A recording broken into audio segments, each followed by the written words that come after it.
This is Henry Frederick of Headline Surfer, and this is our special podcast on Hurricane Irma. And our guest is Chief Craig Capri, Daytona Beach Police Department. Chief Capri, how are you today? Good, Henry. How you doing, sir? Pretty good. So, a lot of doings, a lot of stuff to be cleaned up still, huh? You know, it was a busy couple, 3, 4, 5 days here with Hurricane Irma coming through, but, you know, we were lucky. We were very lucky.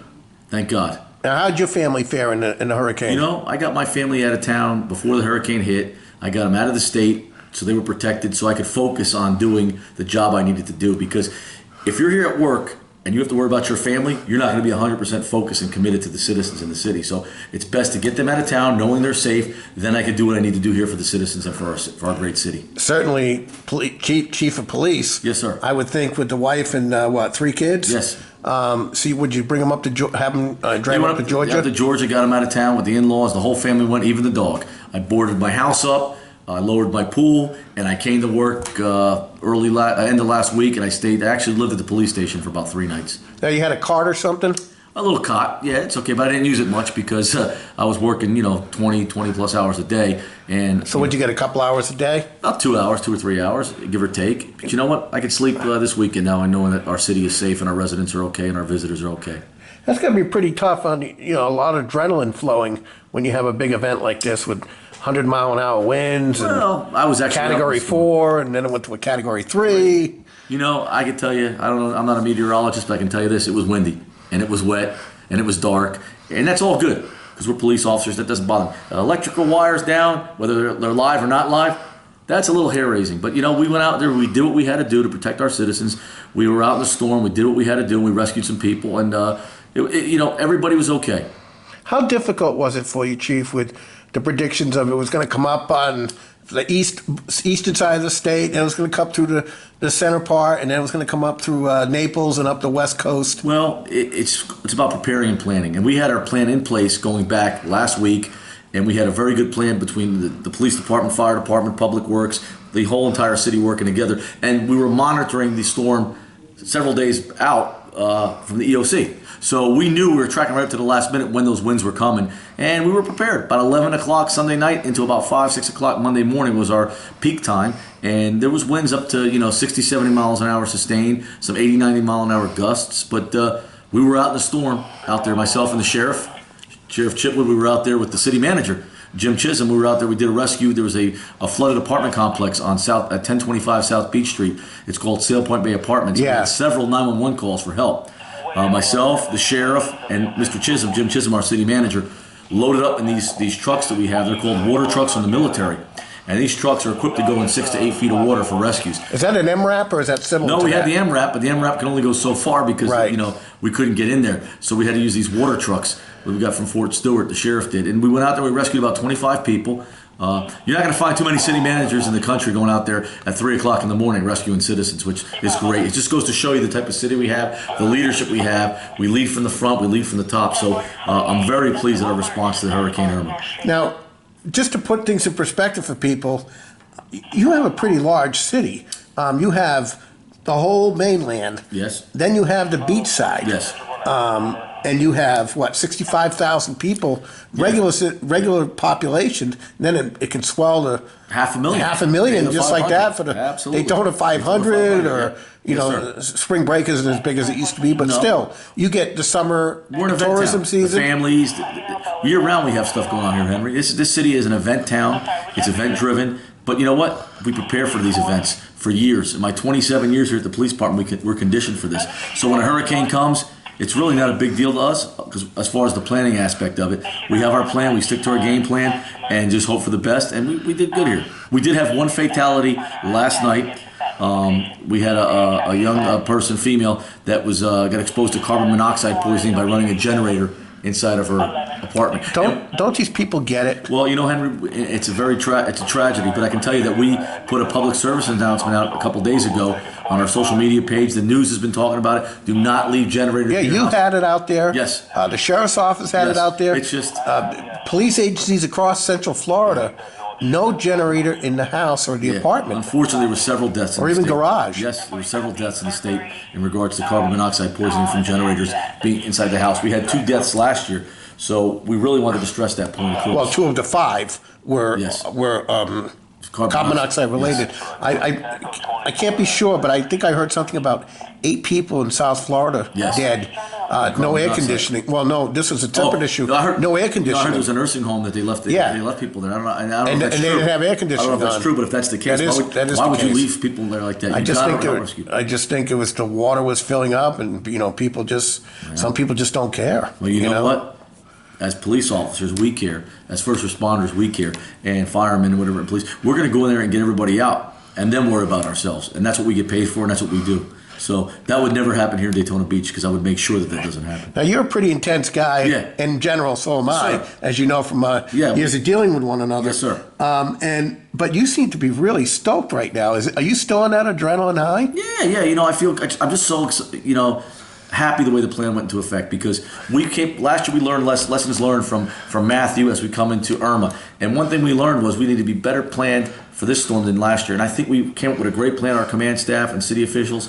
And to see that plan come to fruition and everything work out, we had the one tragedy, unfortunately, with the carbon monoxide poisoning, and 2 other. But there's nothing you can do to stop that. We can't be. You were pretty proactive in telling people get off the barrier island. I thought we did everything we could, and we're going to go back and critique ourselves next week as we come out of our hurricane deployment phase officially tomorrow morning, and then we're going to start looking at, okay, what do we do? What can we do better for the next hurricane or the next storm or the next crisis? So we have a great department here. I'm very blessed. Yeah, you have a $33 million budget, and I believe you have 248 or 250 officers. 248 sworn. I got about another 50 to 60, 70 part-time officers, probably another 50 to 60 special event officers, and about 35 civilians. So you got recruits coming too, don't you? Yeah. We used all hands on deck during the hurricane. So I was going to ask you, how many people do you think you had altogether here at the height of the hurracane in those probably 24 to 36 hours? Probably a couple hundred people. That's takes a lot of coordination. Well, like I said, we've been planning for this 7-10 days ago. We had a plan in place. We have a great plan.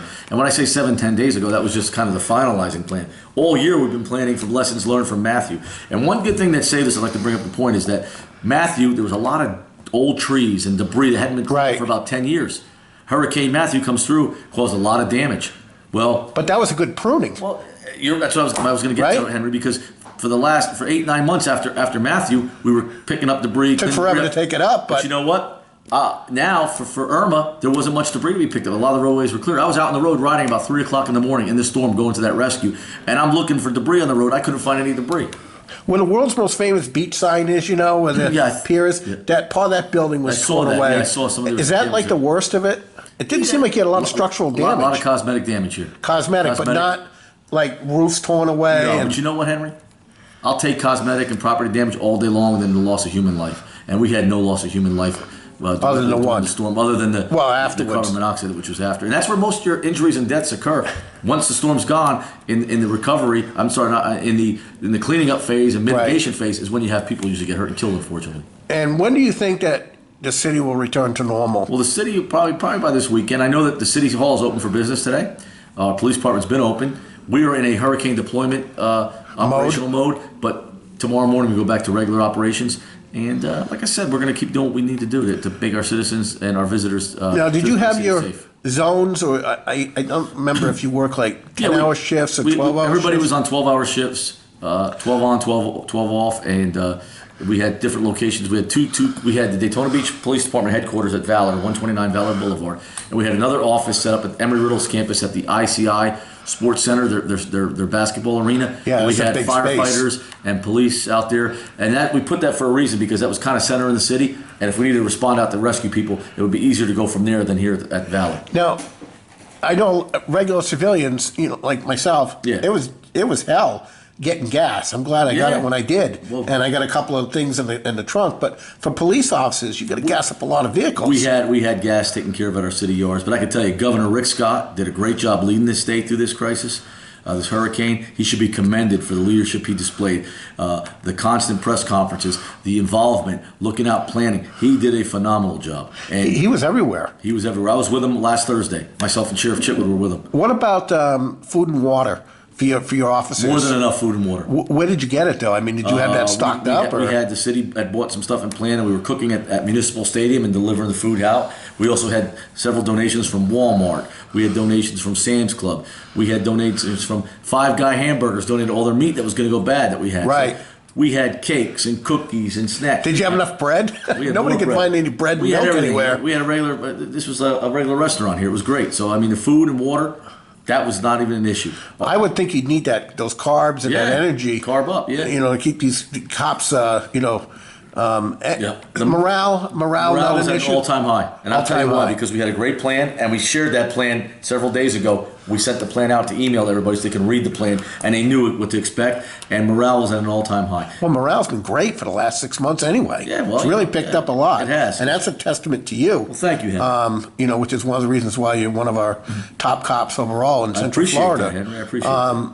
Do you feel like you've stepped out of the shadow of the sheriff now in terms of, I know just a hurricane, but overall, you're the chief of police. I'm the chief of police, but I have the utmost respect for Sheriff Chitwood. We work very well together. As a matter of fact, we were out in the storm working together. It was like the old days, running around, saving people, doing what we need to do. And I have nothing but respect for him. He does a great job for the county, and I do a great job for the And city. I would think that he had to go to a lot of different spots. He was all over. Where you were like, this was your territory. This is my the city, and I protected it, but the sheriff was all over. But when I needed something, I called him, and he came through and helped me out, and that's what we do. I guess the big thing were those vehicles, right? Those water vehicles were great that we got from the military. Those things were great.